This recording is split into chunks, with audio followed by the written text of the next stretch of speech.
Bonjour à tous, donc je suis Alexandre, je suis ravi de vous accueillir pour ce nouveau podcast dans lequel on va parler ergonomie en présence d'un illustre ergonome puisque j'ai cité Étienne. Bonjour Étienne. Bonjour Alexandre.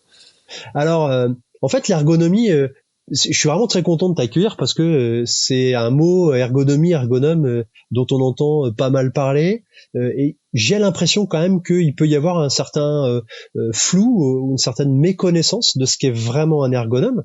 Donc je suis ravi que tu sois là aujourd'hui, tu vas pouvoir nous expliquer ce que tu fais. Avant d'aller plus loin, est-ce que déjà tu pourrais te présenter, nous dire un petit peu d'où tu viens et qui tu es? Ouais, bien sûr. Donc je m'appelle Étienne Gouguet, je suis ergonome chez Neolis depuis 4 ans maintenant. J'ai 29 ans et je suis passionné de rugby. J'ai pratiqué le rugby pendant plus de 20 ans au niveau fédéral 2 et en sélection universitaire. Et si tu veux tout savoir, je passe tous mes dimanches à regarder le top 14. Donc le rugby, j'en suis mordu. Ok, très bien. Est-ce que tu peux nous parler un petit peu de ton parcours, comment dirais-je, au niveau de tes diplômes, parcours scolaire? Ouais, pas de problème. Alors, j'ai fait un bac scientifique. Ensuite, je me suis orienté vers je voulais être kiné initialement. Donc, je me suis orienté vers une filière STAPS, sciences et techniques des activités physiques et sportives, la fac de sport, en gros. Et j'y ai fait un master. Au cours de ce master, j'ai totalement réorienté mes objectifs puisque j'ai voulu me pencher sur l'ergonomie. Et pour ça, j'ai fait 2 stages en structure hospitalière. Un premier stage sur l'analyse quantifiée de la marche, donc une sorte d'analyse biomécanique très précise de la position du centre articulaire de la hanche. Et ensuite, j'ai fait un deuxième stage qui concernait l'organisation d'une période de recouvrement, de réadaptation de blessés médulaires, donc de paraplégiques et de tétraplégiques. Donc savoir construire l'agenda pour que le patient alterne les séances de kinésithérapie, de balnéothérapie, de réentraînement à l'effort, et que ces périodes-là soient optimisées pour que le patient reste le moins longtemps possible à l'hôpital et qu'il puisse être autonome le plus rapidement possible. Donc. Ok, super. Donc là, si je comprends bien, rugbyman dans l'âme, et puis un parcours justement universitaire, donc tourné vers l'ergonomie. Exactement, tourner vers l'ergonomie et principalement tourner en fait vers le contact avec les autres. Je suis quelqu'un qui aime beaucoup le contact, qui aime beaucoup aider les gens, et donc c'est aussi pour ça que je fais du rugby, c'est que les valeurs de solidarité, d'entraide, ça me parle. C'est aussi pour ça que je voulais être kiné à la base. Et finalement, je me suis orienté sur l'ergonomie pour continuer à aller au contact des gens, aller au devant de leurs questions et éventuellement de leurs problèmes, et puis essayer d'apporter mon aide là-dessus. Alors, c'est super intéressant. Donc là, pour le coup, tu nous parles là d'ergonome, d'ergonomie. On va pouvoir rentrer dans le vif du sujet parce que moi, j'ai une vraie méconnaissance en fait de l'ergonome et de l'ergonomie en sens général du terme, parce que on entend souvent parler du passage d'un ergonome dans une entreprise où une fois qu'il est passé, on a rehaussé des hauteurs de plan de travail ou de table. Les gens se sont vus attribuer des chaises ergonomiques souvent pour ceux qui sont sur des postes tertiaires ou autres. Euh, est-ce que réellement c'est ça le travail d'un ergonome et l'ergonomie, ou est-ce qu'il y a d'autres choses qui peuvent rentrer en ligne de compte? Heureusement que ça ne s'arrête pas là. En fait, quand on parle d'ergonomie dans ce sens-là, c'est principalement un argument marketing pour vendre plus facilement. L'ergonomie, c'est bien plus complet que ça.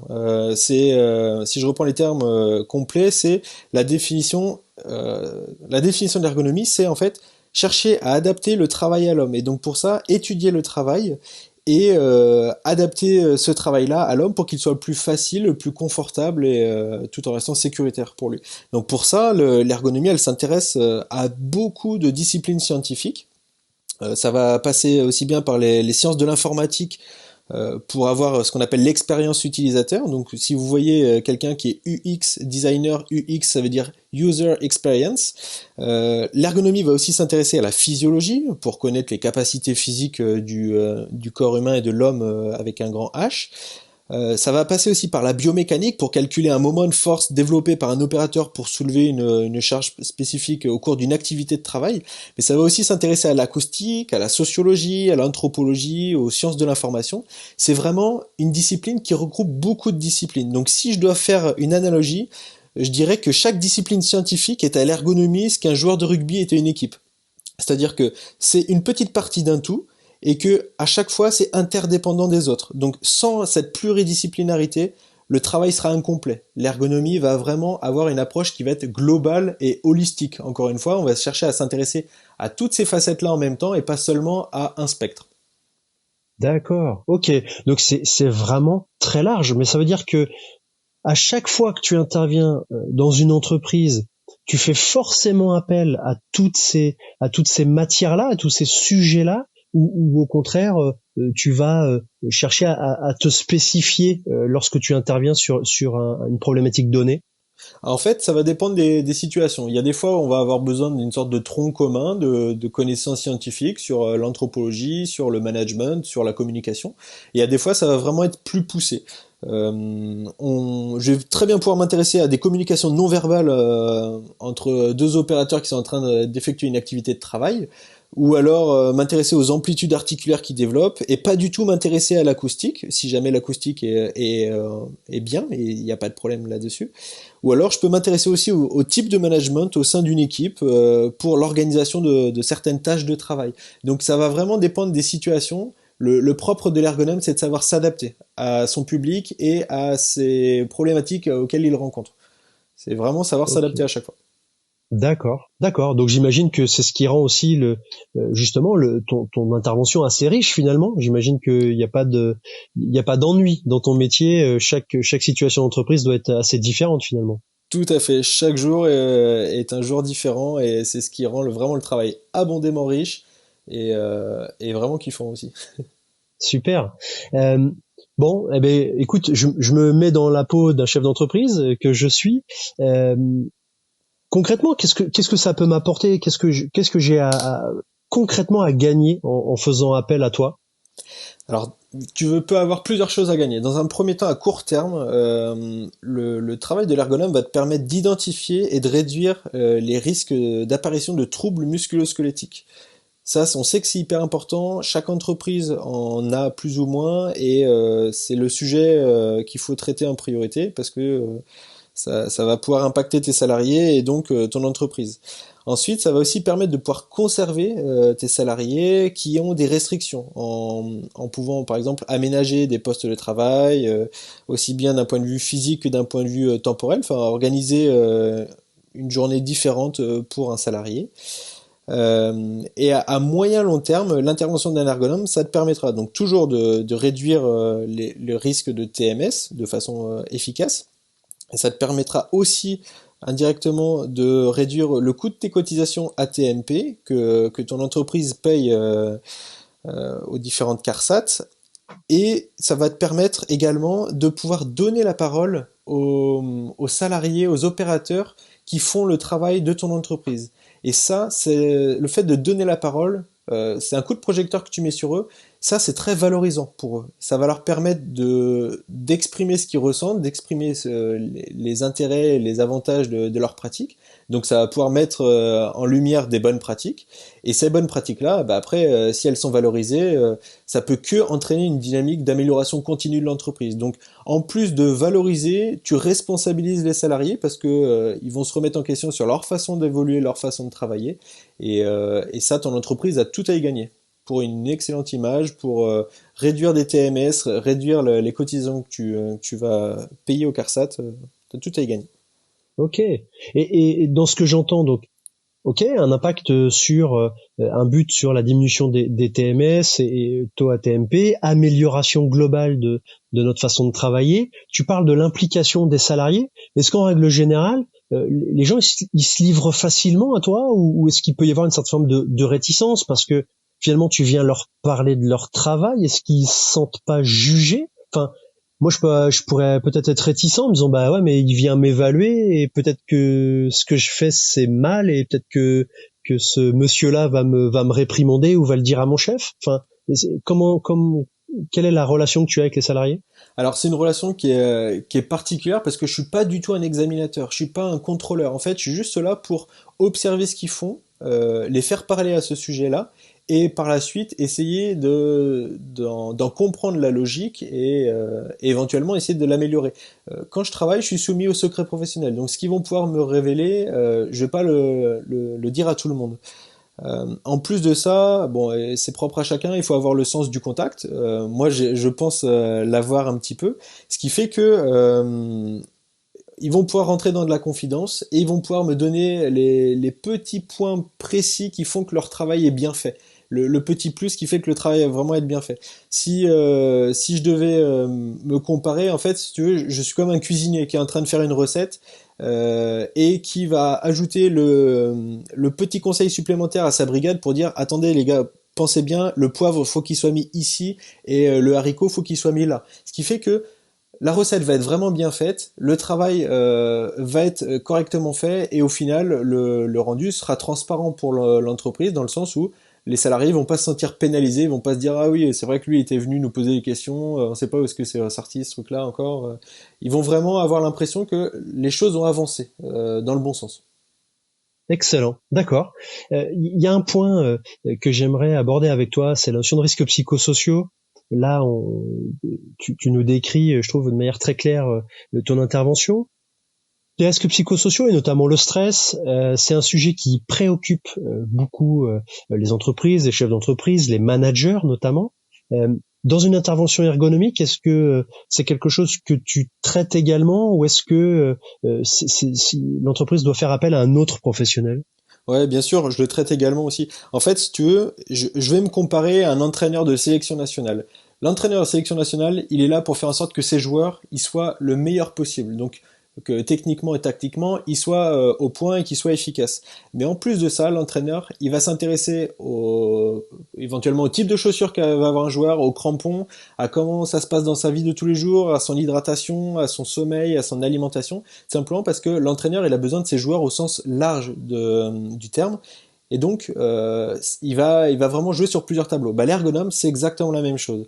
Il va s'intéresser aux troubles musculo-squelettiques et au travail fait par l'opérateur, mais il va aussi s'intéresser aux risques psychosociaux qui vont pouvoir être ressentis par l'opérateur, tout simplement parce que, au final, c'est l'opérateur et c'est cette activité de travail qui va nous intéresser. Donc, si je dois prendre l'exemple d'un opérateur qui évolue dans un drive de grande surface, par exemple, l'ergonome va très bien s'intéresser ah oui, il soulève des packs de lait, il soulève des packs de flotte, il soulève des croquettes pour chiens, c'est hyper lourd, c'est positionné très très bas, donc il va se faire mal au dos et tout et tout. Ça, c'est un premier point. Mais il va aussi pouvoir s'intéresser au fait que bah, tous les jours, l'opérateur, quand il arrive dans son drive, il a une télé, sur la télé, il y a marqué aujourd'hui, vous avez 150 commandes à faire. L'opérateur, il part préparer ses commandes, et 10 minutes plus tard, il s'attend à avoir 130 ou 140 commandes, donc moins que le nombre initial de commandes, et en fait, il se retrouve avec 400 commandes. Donc, l'opérateur, il faut que psychologiquement, il se dise, attends, je suis parti à 150, j'ai travaillé pendant 10 minutes, et maintenant je suis à 400, donc ça veut dire qu'en fait, je vais jamais avoir un stock à 0 commande, donc je vais jamais arriver au bout de ce que j'ai à faire. Pour autant, je dois continuer à avancer parce que plus je vais attendre, plus le nombre de commandes va augmenter. Donc c'est vraiment une lutte perpétuelle et ça peut engendrer du stress et de l'anxiété et des risques psychosociaux auprès de l'opérateur. Donc l'ergonome, il va s'intéresser aussi bien à l'aspect physique qu'à l'aspect psychologique et à l'aspect organisationnel aussi. Peut-être que l'ergonome, il te dirait, bah à mon avis, c'est pas pertinent que l'opérateur ait une vision sur cette télé-là parce que ça va le stresser. Peut-être qu'il faut juste lui envoyer un scanner avec dessus les 10 commandes qu'il a à faire sur sa matinée et qu'il le fasse le plus vite possible. Voilà, l'ergonome D'accord. vraiment s'intéresse au sens large du travail. Donc les RPS, évidemment, on en traite et l'ergonome est efficace à ce sujet-là. Ok, très bien. Vraiment intéressant. Et du coup, est-ce que là, dans ta carrière d'ergonome, est-ce qu'il t'est arrivé d'avoir des sujets sur lesquels tu n'avais absolument pas de réponse et peut-être même qu'il n'y avait aucune solution? Oui, oui, oui, bien sûr. Alors, il faut bien avoir en tête que moi, je suis un ergonome. Je suis là pour apporter un œil critique, un œil extérieur. En aucun cas, j'ai la science infuse. Donc, l'ergonome, pour avoir les tenants et les aboutissants d'une activité de travail, il doit vraiment se questionner et échanger avec les opérateurs qui, eux, sont les vrais professionnels du poste. Ce qui fait que parfois l'ergonome, s'il n'arrive pas à créer le contact avec ces opérateurs-là, il n'a pas beaucoup d'informations intéressantes. Et s'il n'a pas beaucoup d'informations intéressantes, il peut tout à fait passer au travers des solutions du problème. Alors après, en général, on essaye vraiment de questionner tous les acteurs de l'entreprise qui peuvent être concernés, en passant du responsable des relations, des ressources humaines au CSE, avec le délégué du personnel, avec le manager de l'équipe, pour avoir le tableau le plus complet. Mais comme tout le monde, il m'est arrivé de me tromper, et j'espère qu'il m'arrivera encore de me tromper, parce que sinon ça veut dire que je suis sur des rails, je fais toujours la même chose, et c'est pas bon. D'accord, très bien. Donc là, au cœur de ton intervention, au-delà de tout ce que tu décrivais tout à l'heure sur les connaissances un peu scientifiques, au cœur de tout ça, il y a vraiment la relation humaine finalement. Donc j'imagine que tu dois y retrouver ce pourquoi tu as choisi l'ergonomie. Tu nous disais tout à l'heure que c'était vraiment le contact humain et l'aide à autrui que tu recherchais. Finalement, c'est au cœur de ton quotidien alors. Exactement. Je suis Ok. comme un poisson dans l'eau. Ok, super. Euh, bon, on arrive à la fin de ce podcast. J'ai quand même deux dernières questions. Bon, on peut pas faire un podcast sur l'ergonomie sans parler là d'un contexte sanitaire, organisationnel qui est vraiment compliqué. On a des gens qui ont arrêté leur activité, d'autres qui sont en télétravail, d'autres qui viennent de reprendre. Et pour les derniers, on a des gens qui ne se sont jamais arrêtés. Euh, Qu'est-ce que Comment tu vois toi l'intervention d'un ergonome en cette période de crise et quel est ton regard un petit peu sur cette période de Covid-19 là? Pour moi, la période actuelle, c'est exactement pareil qu'un cycliste qui fait du vélo. Une entreprise, pour moi, c'est un cycliste qui fait du vélo. Il fait du vélo, tout va bien, c'est super. Et là, tout d'un coup, il va y avoir un climat particulier. On va prendre, pour exemple, la crise de Covid-19. Là, ça va être de la pluie qui arrive sur mon trajet de vélo. Et la pluie va faire que je vais commencer à déraper un petit peu et peut-être qu'à un moment, dans un virage, je vais chuter. Et suite à cette chute, je vais pas me relever aussitôt et repartir en vélo. Non, suite à cette chute, je vais me relever, je vais prendre le temps, je vais retirer les graviers que j'ai sur les genoux, je vais essayer de voir si tout mon corps fonctionne bien encore, si je me suis pas fait d'entorse, si je me suis pas fait de blessure particulière. Et puis je vais aussi venir checker mon vélo, m'assurer que les freins freinent toujours, que la roue est pas trop voilée, que le dérailleur fonctionne bien, que la lumière est claire encore. Pour moi, les entreprises devraient faire exactement pareil. C'est-à-dire que cette crise sanitaire de Covid-19, elle est arrivée sans prévenir personne. Et du coup, on s'est adapté à cette crise-là. Il y en a qui se sont mis en télétravail et qui n'en avaient jamais fait auparavant. Beaucoup de personnes ont adapté leur façon de travailler. Ces façons de travailler qui sont nouvelles, peut-être qu'elles vont avoir un impact sur les salariés. Et donc, si j'avais un conseil à donner aux entreprises, pour moi, c'est essayer de prendre du recul et de vous demander est-ce que les adaptations qu'on a mis en place sont néfastes à moyen long terme, parce que peut-être que on fait quelque chose qui à court terme est très bien, et en fait à moyen long terme ça va pas être bien. Peut-être que quand j'ai chuté de vélo, je me suis fait une entorse de cheville, et aussitôt je recommence à faire du vélo et mon entorse va s'amplifier, va s'aggraver. Et peut-être que j'aurais dû en fait rester immobilisé pendant 2 semaines et repartir que plus tard. Peut-être que votre entreprise aurait dû mettre en place quelque chose d'autre qui aurait facilité le travail dans la vie de tous les jours. Donc si j'ai un conseil vraiment à donner, ça serait d'essayer de prendre du recul, d'appuyer vite fait sur stop, et essayer de voir comment ça fonctionne, qu'est-ce qu'on a fait, qu'est-ce qu'on n'a pas fait, qu'est-ce qu'on aurait dû faire, et sur ce qu'on a fait, est-ce que ça va pouvoir impacter positivement et ou négativement nos salariés, et si c'est négatif, essayer de pallier à ça pour aller vers du mieux, vers de l'efficience, toujours.